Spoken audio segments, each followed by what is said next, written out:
میرے رسول پاک علیہ السلام کا دروازہ سب سے بڑا دروازہ ہے، حضور کا دروازہ سب سے بڑا دروازہ ہے، لیکن میرے دوستو یاد رکھنا، نبی پاک علیہ السلام نے بھی لوگوں کو جب رستہ دکھایا ہے تو رب کریم کا رستہ دکھایا ہے، اللہ کا رستہ دکھایا، اللہ کریم کا رستہ دکھایا، لوگوں کو رب کی طرف توجہ کرائی۔ میرے رسول کریم سید عالم صلی اللہ تعالی علیہ وسلم نے لوگوں کی اللہ کی جانب توجہ کرائی اور لوگوں سے یہ کہا کہ وہ اپنے رب کریم کی جانب اپنا ذہن رکھیں، اپنی توجہ اپنے اللہ کی جانب مبذول کریں۔ میری بات کو اچھے طریقے سے سمجھیے گا، علم اللہ تبارک و تعالی عطا کرتا ہے تو اسے اللہ کی عطا ہی سمجھنا چاہیے۔ کچھ لوگوں کے پاس علم ہوتا ہے پر علم نافع نہیں ہوتا، وہ ٹامک ٹونجا مارتے رہتے ہیں ساری زندگی۔ علم کو اللہ کی عطا سمجھیں، اپنی عقل پر اپنے شعور پر زیادہ بھروسہ نہ سمجھیں، نظر اللہ پہ رکھیں۔ حضرت مولا علی شیر خدا کرم اللہ تعالی وجہہ الکریم سے کسی نے پوچھا تھا بڑا عالم کون ہوتا ہے؟ ہمارے ہاں تو اب وہ والے عالم پائے جاتے ہیں نا، اللہ ماشاءاللہ، جو ممبر پہ بیٹھتے ہیں تو دعوے ہی دعوے، ممبر پہ بیٹھتے ہیں تو دعوے ہی دعوے، اس طرح کے عالم ہمارے ہاں پائے جاتے ہیں۔ وہ ہر بات میں دعویٰ کرتے ہیں، میں یہ کر دوں گا، میں وہ کر دوں گا۔ یہ مزاج علماء کا نہیں۔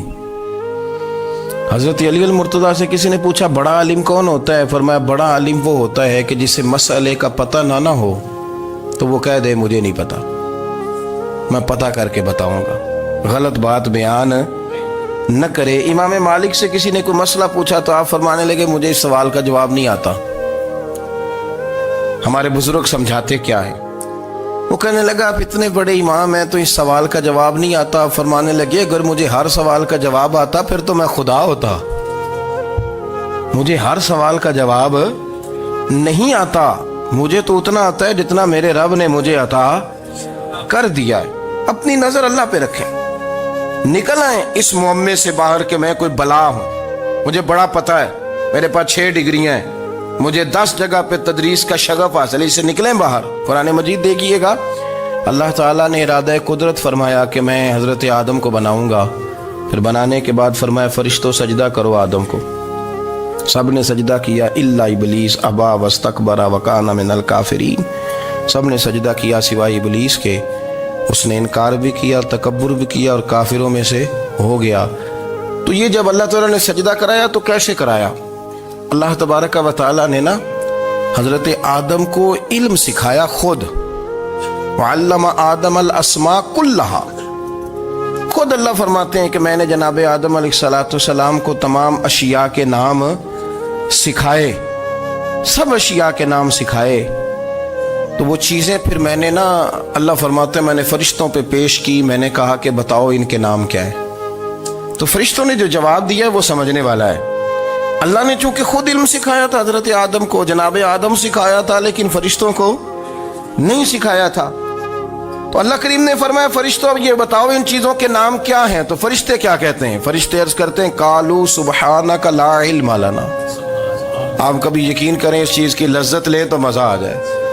کہا قالوا سبحانک، کہنے لگے تو پاک ہے، قالوا سبحانک، کہنے لگے تو بھئی آدم علیہ السلام کو نام سکھا لیے، پھر فرشتوں کے سامنے وہ چیزیں پیش کر کے کہا ان چیزوں کے نام بتاؤ، تو فرشتے کیا کہتے ہیں؟ کہتے ہیں قالوا سبحانک، تو پاک ہے، لا علم لنا، ہمارے پاس کوئی علم نہیں، الا ما علمتنا، ہمیں تو اتنا پتہ ہے جتنا تو نے ہمیں سکھا دیا، ہمیں تو اتنا پتہ ہے جتنا تو نے ہمیں، لا علم لنا، ہمارے پاس کوئی علم نہیں ہے، اتنا ہی پتہ ہے جتنا تو نے ہمیں سکھا دیا ہے، اس سے زیادہ ہمارے پاس علم۔ اور یہ کیوں تو نے ہمیں جتنا سکھایا اتنا پتہ ہے؟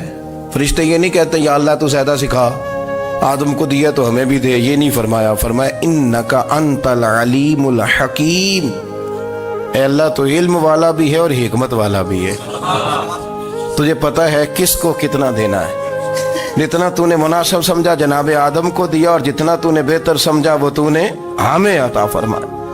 تو اگر آپ کے پاس علم ہے، کہیں نالج ہے، اس کو اللہ کی عطا سمجھے۔ ہمارے ہاں بہت سارے لوگ بن کے بیٹھ جاتے ہیں، میں اکثر کہتا ہوں کہ پھر وہ دعوے کرتے ہیں میرے علاقے والے جاہل ہیں، میرے شہر والے جاہل ہیں، میرے خاندان والے پڑھے نہیں، یہ آپ کا دعویٰ ہے، یہ آپ کو خراب کر دے گا۔ ہم نے بہت سارے ایسے لوگ دیکھے جو بہت بڑے عالم تھے، لیکن اللہ جب لینے پہ آیا تو عقل ہی لے گیا، شعور ہی چلا گیا، حافظے ختم ہو گئے۔ آپ دیکھتے ہیں بڑھاپے میں کچھ لوگ ایسے ہوتے ہیں کہ جن کو یہ بھی یاد نہیں رہتا کہ میرا نام کیا ہے، میں کہاں ہوں، مجھے کدھر جانا ہے۔ تو اس وقت سے اللہ کی پناہ مانگیں اور اپنی نظر اپنے رب کریم کی جانب رکھیں، اللہ کی جانب اپنی نظر کو مبذول رکھیں۔ دوسری بات، علم کے بعد ایک چیز آتی ہے جس کا نام ہے ہدایت، جس کا نام ہے تقوی، جس کا نام ہے پرہیزگاری، جس کا نام ہے عمل، عبادت، ریاضت۔ یہ بھی اسی وقت ہی نصیب ہوتی ہے جب میرا رب کریم نصیب فرما دیتا ہے۔ ہم نے نا نیکی کا اپنا اپنا سٹیٹس بنا لیا ہے، اپنا اپنا معیار بنا لیا ہے۔ کچھ لوگ کہتے ہیں کہ جناب مسجد میں سیمٹ کا توڑا دینے سے بہتر ہے کسی غریب کو آٹے کا تھیلا دے دو۔ اب اس نے اپنا مزاج بنا لیا نا نیکی کا، اس نے اپنا سٹیٹس بنا لیا۔ میرا یہ سوال ہے کہ نبی پاک صلی اللہ تعالیٰ علیہ وسلم جب مدینہ شریف آئے تھے تو حضور نے سب سے پہلے غریبوں میں آٹا تقسیم کیا تھا کہ سب سے پہلے مسجد بنائی تھی؟ کیا عجیب لوگوں کا رنگ ہے، اپنی مرضی کی ہدایت، اپنی مرضی کا تقوی، اپنی مرضی کا معیار۔ مسجد کوئی بڑا چھوٹا خطیب بھی میری طرح کا ہو نا، تو وہ مسجد میں بیٹھ کے جب نبی پاک کی بات کرتا ہے تو کہتا ہے میرے رسول پاک غریبوں کا سہارا بن کے آئے۔ وہ غریبوں کی بات کرتا ہے، مسکینوں کی، لاچاروں کی، کمزوروں کی بات۔ تو مسجد ہی تو وہ ادارہ ہے جہاں سے غریبوں کی بات ہو رہی۔ تو اب لوگوں نے غریب کو اور مسجد کو لڑانا شروع کر دیا، اس کو لڑاؤ کہ مسجد میں پیسے دینے سے بہتر ہے آپ غریب کو آٹے کا تھیلا دے دیں۔ آپ یہ کیوں نہیں کہتے کہ مسجد میں بھی آپ توڑا دیں ایک سیمٹ کا اور ساتھ غریب کو بھی خدمت کریں؟ یہ کیوں نہیں تقویٰ؟ اپنی اپنی مرضی کا مزاج، اپنی اپنی۔ کچھ لوگ کہتے ہیں چھوڑو جی، ساری زندگی انسان نماز پڑھتا رہے اور پھر گالیاں بھی دیتا رہے، بندہ داڑھی بھی رکھ لے اور جھوٹ بولنا بھی نہ چھوڑے۔ تو یہ آپ نے اپنے پاس سے تقوی کا معیار بنایا۔ گالی دینے کا گناہ ہے اور داڑھی رکھنے کا ثواب ہے۔ تو اگر آپ داڑھی رکھے ہوئے ہیں اور آپ کوئی غلطی کر رہے ہیں تو اس سے آپ کی داڑھی کا ثواب ختم، اللہ کرے آپ کو سمجھ آئے میری بات۔ آپ کوئی غلطی کر رہے ہیں، داڑھی کا ثواب اس سے ختم، وہ اپنی جگہ پہ قائم ہے چیز۔ اپنی مرضی کا کیوں تقوی کا معیار بناتے ہیں؟ تقوی کا مزاج اپنی مرضی کا نہ بناؤ۔ اللہ کی بارگاہ سے دعا مانگو کہ یا اللہ ہمیں ہدایت کا نور عطا فرما، اللہ تو ہمیں رستہ دکھا، تو بتا کہ ہدایت کیا ہے۔ تو رب فرماتا ہے اللہ ولی الذین آمنوا، اللہ مومنوں کا مددگار ہے، یخرجہم من الظلمات الی النور، وہ انہیں اندھیروں سے نکالتا ہے اور نور کی طرف روشنی عطا فرماتا ہے۔ اندھیروں سے نور کی طرف اللہ لاتا ہے۔ اللہ ولی، اللہ مومنوں کا ولی ہے، وہ انہیں اندھیروں سے نور کی طرف نکالتا ہے۔ ہدایت ہمیشہ اللہ کی طرف سے سمجھے۔ جب وہ نماز کی توفیق دیتا ہے تو اپنے فضل سے دیتا ہے، جب وہ ذکر کی توفیق دیتا ہے تو اپنے فضل سے۔ ہم سمجھتے ہیں ہو جی فلانا نہیں پڑھ رہا بڑا بیوقوف ہے، فلانا نہیں پڑھ رہا، تو تم کیا اپنی عقل کے زور پہ پڑھ رہا ہے؟ میں جی اللہ کے فضل سے 2 سپارے پڑھتا ہوں، تو کس پہ احسان کرتے تو 2 سپارے پڑھ کے رویا کر کہ اگر مالک تو بڑا قریب نہیں۔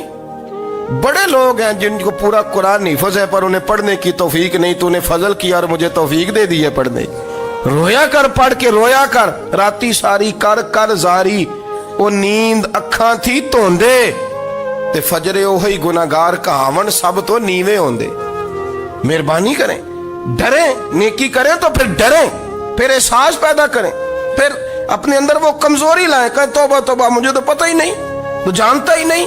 حضرت سیدنا امام اعظم ابو حنیفہ رحمۃ اللہ تعالی علیہ کے ساتھ ایک شخص کہتا میں نے نماز پڑھی تو عشاء کی نماز تھی۔ یہ جو لوگ بڑے ہوتے ہیں نا،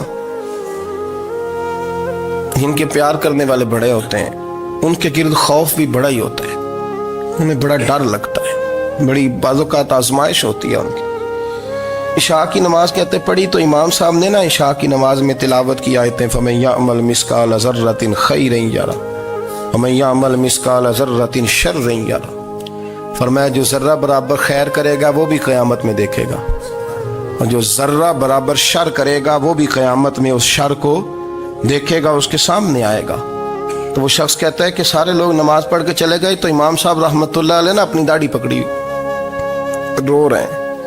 کہتے ہیں وہ ذرہ برابر نیکی کا بدلہ دینے والے، وہ ذرہ برابر شر پہ سزا دینے والے میری سفید داڑھی کو دیکھ. مالک میرے ذرے ذرے سامنے نہ لانا، لوگ تو میری بڑی قدر کرتے ہیں دنیا، میں تو بڑا پہچانا جاتا ہوں، لوگ تو میری راہوں میں پھول لیے کھڑے ہوتے ہیں، مجھے بڑا نوازتے ہیں. قیامت میں رسوا نہ کر دینا، میرے لیے مشکل ہو جائے گی. وہ کہتے ہیں میں نے امام صاحب کا درد دیکھا، مجھے کوئی کام تھا تو میں چلا گیا. میں نے کہا کہ وہ اس وقت اللہ کے حضور حاضر ہیں تو میں دوبارہ آؤں گا. کہتے ہیں میں تہجد کا وقت آیا تو امام صاحب وہیں بیٹھے تھے اور ان کی داڑھی آنسوؤں سے بھری ہوئی تھی اور زور سے داڑھی پکڑی ہوئی. کہنے لگے مالک رسوا نہ کر دینا، قیامت میں رسوا نہ کر دینا. یار جو ہدایت یافتہ لوگ تھے وہ تو ڈرے ہوئے تھے، وہ تو سہمے ہوئے تھے. وہ تو کہتے تھے یہ اس کا فضل نہیں، اس نے بلا لیا، یہ اس کا کرم نہیں. حضرت باعزید بستامی کسی کافر کو دیکھتا تو رو پڑتے، کہتے مالک تو کتنا قریب ہے، یہ بے ایمان رہ گیا، تو نے اپنے فضل سے مجھے اپنے نبی کا غلام بنا لیا. وہ رو پڑتے. یہاں تو لوگوں کا دعویٰ ہی بڑا ہے. نمازی اللہ خیر فرمائے وہ تو دوسروں کو گھورتا ہے، وہ کہتا ہے جنت کا میں مالک ہوں، کنجیاں میرے پاس ہیں، میں کسی اور کو گھسنے نہیں دوں گا. اور اگر 2-3 حج کر لے تو پھر تو وہ کہتا ہے کہ اب میرے سے پوچھ کے لوگ جنت میں جائیں گے معاذ اللہ. اور اگر وہ 2 4 5 7 دفعہ کوئی نفل پڑھ لے تو پھر وہ کہتا ہے چھوڑیں جی سارے لوگ بے عمل ہیں، میں اکیلا نیک ہوں. نہ ایسا کریں، اپنی توجہ اپنے رب پہ رکھیں، اپنی توجہ اپنے معین الملت والدین، عطائے رسول، ہند الولی، غریب نواز، خواجہ معین الدین چشتی، حضرت خواجہ اجمیر، شاہ اجمیر، شاہ اجمیر، والی ہندوستان.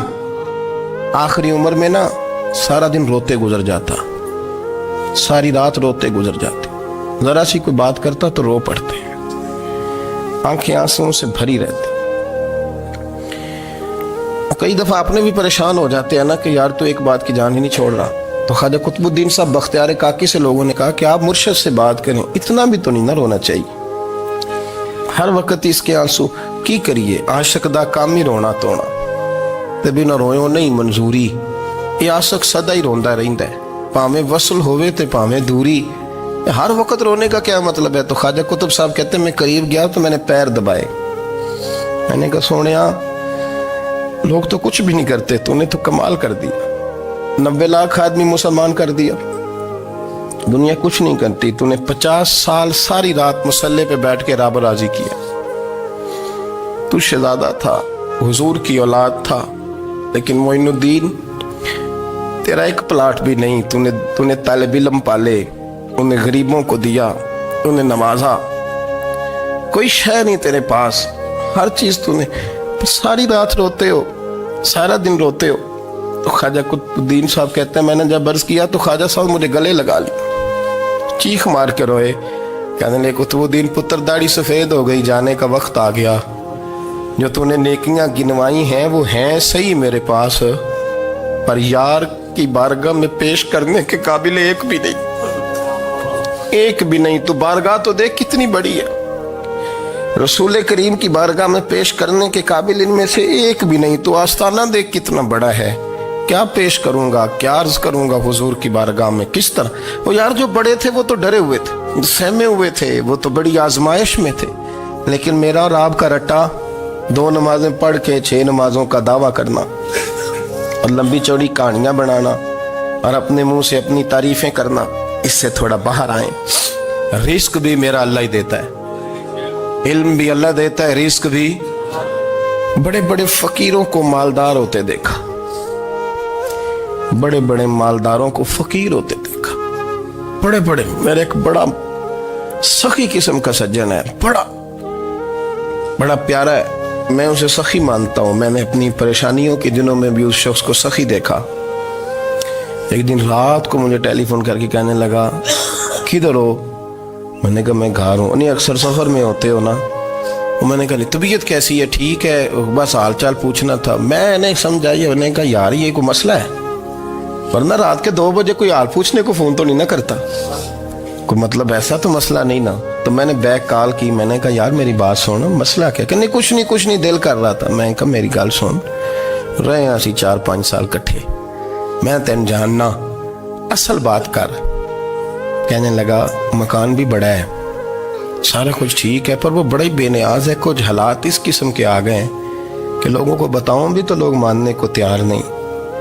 زیادہ نہیں, مجھے نا تھوڑے سے پیسوں کی ضرورت ہے, کوئی 15-20 ہزار اگر مل جائیں میری ضرورت. آپ یقین کریں میں روتا رہا ساری رات. میں نے کہا مہربانہ تیرا کس طرح کرانگے, اس سے لے کے زمانہ استعمال کرتا تھا, پر بے پرواہی ویکھ نہ سجڑ دی, جتھے کسے دی پیش نہ جاوے انہیں تاجاں والے در در رولے تے منگتیاں تخت بٹھاوے. سجنا کسے نو کارا مل دئی, کوئی کعبے خالی آوے. واللہ خیر الرازقین, وقت تو دائیں بائیں نہ جا, رزق تو تجھے میں دوں گا, میں ہوں بہتر رزق دینے والا. بڑے بڑے بادشاہ, بڑے بڑے شہنشاہ, بڑے بڑے لوگ ہاتھوں میں کاسے, فقیریاں. ام ربیعہ کہا کرتی تھیں, بڑی نیک اور صالح خاتون تھیں. وہ کہتی ہیں کہ میں نا بڑے امیر آدمی کی بیوی تھی, اپنے شوہر کے ساتھ چھت پہ بیٹھی تھی تو نیچے فقیر مانگنے والا آیا. اس نے بڑے درد سے صدا کی تو میں نے اپنے شوہر سے کہا کچھ دے دیں. کہا دفع کر, ان لوگوں نے دھندا بنایا ہوا ہے. کہتی میں میکے سے بھی بڑا مال لے کے آئی تھی, میرے ماں باپ بڑے امیر تھے, تو میں نے نا چوری اپنے خامہ سے نظر بچا کے باتھ روم جانے کے بہانے گئی اور نیچے جا کے 5 دینار میں نے اس فقیر کی ہتھیلی پہ رکھے.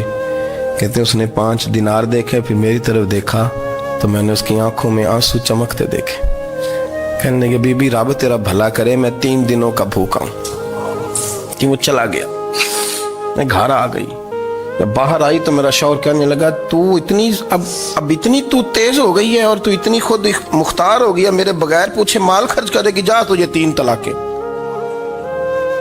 کہتی میں بالدار اور وزادار باپ کی بیٹی تھی, طلاق لے کے گھر آئی تو میرا باپ ٹوٹ گیا, چارپائی پہ چلا گیا. اوہو یہ کیا بن گیا. کہتی بڑی تکلیف رہی. 1-2 سال کے بعد میرے ابا نے میری شادی کر دی. اب جس شوہر کے پاس گئی وہ بڑا نیک تھا, پرہیزگار تھا, اللہ نے بہترین صلہ دیا.